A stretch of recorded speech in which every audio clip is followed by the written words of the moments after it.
What's up, guys? It is John from Side Hustle Experiment. In today's video, I'm going to cover what I would do if I lost everything, how to start over, only had $1,500, how exactly I would come back to running a six-figure business and on Amazon. This question, I'm going to answer this twofold. One of the reasons I am doing this is because a friend of mine reached out who had a bulk business that recently just went under, and they wanted to know what advice I'd give to them if I had to start over.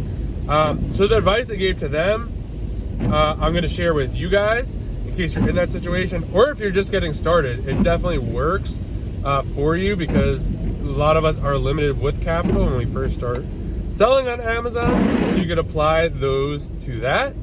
And then I'm going to do a kind of like a little bonus, what I would do, just based on the fact that I am basing it on if I kept all my knowledge and my network, and I would definitely be leveraging that kind of stuff, and I have some ideas for that.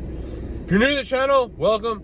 I'm a six-figure Amazon seller, teaching you guys how to make money on Amazon. If you're interested in that, subscribe, like the video, share it. I always appreciate it. So let's get into it. So they ran a bulk business, pretty big. They had a warehouse. Restock limits really hurt them. I just actually closed up shop, and he was just like, listen, what would you do if you only had $1,500? I'm really interested in OA just because where I live, there's really not that much opportunity for RA. So my advice to him was, number one, get a job or find a way to start making money. $1,500 is you're not going to be able, this guy has to pay bills and stuff. So he needs to be generating money. He just can't be, it's not like he has a job and has $1,500 to play with. Like, he actually needs money to live.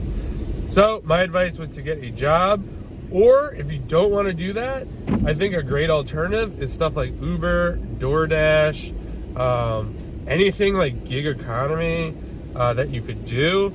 A lot of people are asking for help. There's probably a pretty good opportunity to do like something part-time. Like, people are paying like a lot of money right now. You could probably work at Target for like $15 or $18 an hour. Not only that, but if I did that, I would try to work in the warehouse to kind of see how their supply chain works and stuff like that. But I'd more lean to doing DoorDash, stuff like that, just because it's on your time. And it doesn't require any capital. You just have to drive around. You'll definitely pay for your gas, like just from doing deliveries.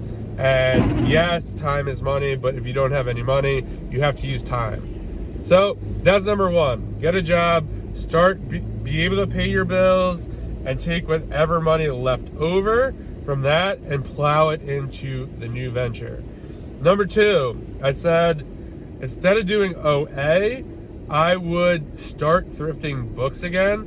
I know this is kind of out of left field, but OA does require more capital. $1,500 could get you started, but I'd rather him take that 15 and turn it into, I'd actually say $1,000. I'd want him to take $1,000 and invest that probably into quick moving books you're making like $2, $3 on, that'll basically sell as soon as they hit Amazon.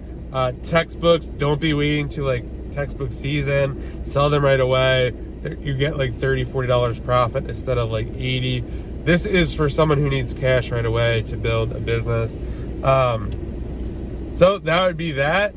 Get that going. The other $500 would be used for a little comfort, I guess you could say. I would buy scouting software, Scout IQ, get database mode. That is $40.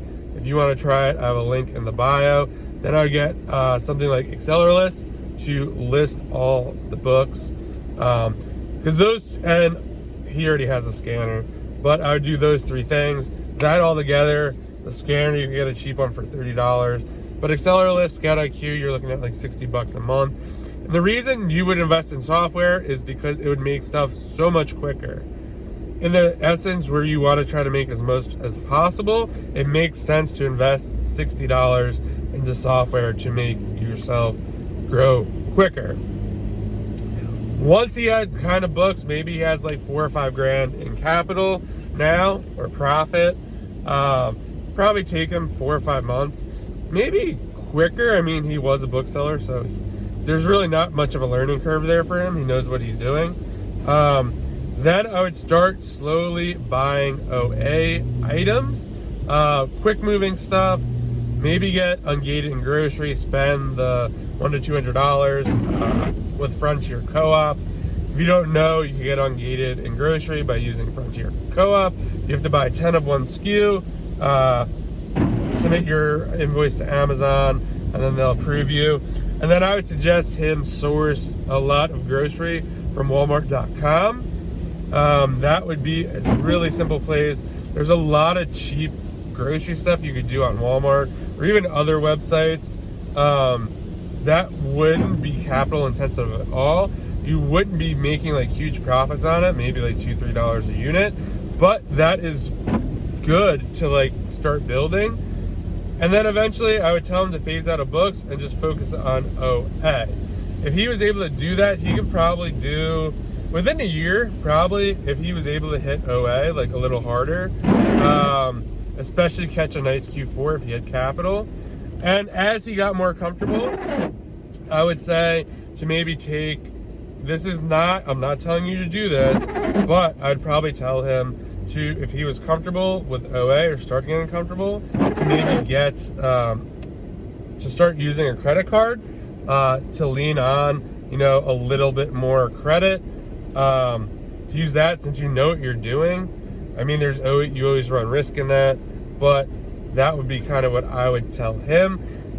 I mean, within the year, he could be back to a 6-figure business, really, making at least, I don't know, 15, 20, 30% on that. Maybe probably conservatively 15, which isn't bad, but I think that second year, he would definitely like compound, so he'd be totally fine. But that would basically be my advice to him. Basically, one, get a job or something, find something that could start generating money quickly. Obviously not inventory based, more service based. Number 2, start with books again. I know it's a hard pill to swallow, but hey man, like you gotta start somewhere. Build capital, get into OA, then eventually do more OA, get away from books, and then let's scale your OA business. Now, for me, what I would do, so since I have all my knowledge, and my advice would be much different to him if he knew how to do OA. Since I know how to do OA, what I would probably do if I only had $1,500 and my network and what I knew, I would definitely lean on my network real hard. At first, I would kind of hit up people that I was closer to, who I supported, who they supported me, and be like, listen, here's the deal. I only have $1,500. How do you think I should best deploy it? I'm a little weary about, making decisions. I kind of screwed a lot of stuff up. That's why I find myself in this situation. Kind of get their advice. Most of them would probably say do OA. I'd probably maybe ask them, be like, hey, do you have a good replan you wouldn't mind sharing?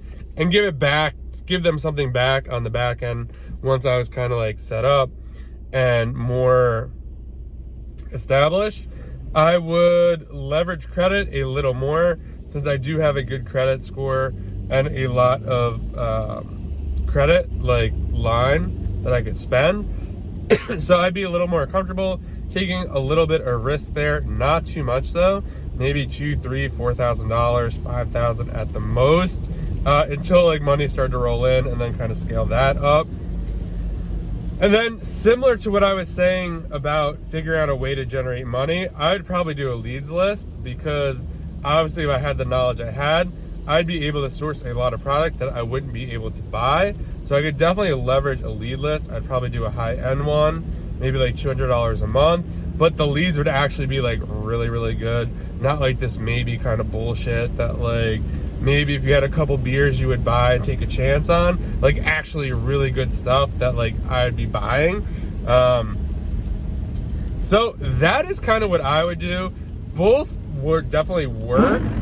Let me know in the comments what you would do. I'm like really super interested in this. It really got me thinking. In situations like this too, just a point, thinking about the whole process doing this, and I'm not saying this to brag. I actually feel really bad for the person. We were good friends and it just sucks, but it happens. You gotta learn from it. But to look back and say, hey, what would I do if I had to start all over? It really makes you think about how far you've come. For online art, for any Amazon business or any business in general, we're always looking ahead. We always want more. We're never necessarily happy with where we're at. And that's kind of why we're entrepreneurs, because we always want more. And not to say that's the best thing, but there are times where you got to be like, listen, you would be so happy to be doing what you're doing right now 6 months ago, and like look at that as like, business is, you need some patience. It just doesn't happen overnight. You know, you just don't hire a bunch of RAs and just give them your credit card and just like sit back and let the money flow into your bank account. Like, that's not how it works. You got to build up to that, build systems. It takes time. And yeah, that's basically what I would do. A little point of view for you. Again, please let me know what you think in the comments. How would you start over? Do you think the advice I gave was good? What would you say differently? Always love hearing your guys' feedback. Please subscribe to the channel, like the video. It means a lot to me, and I will see you guys in the next video.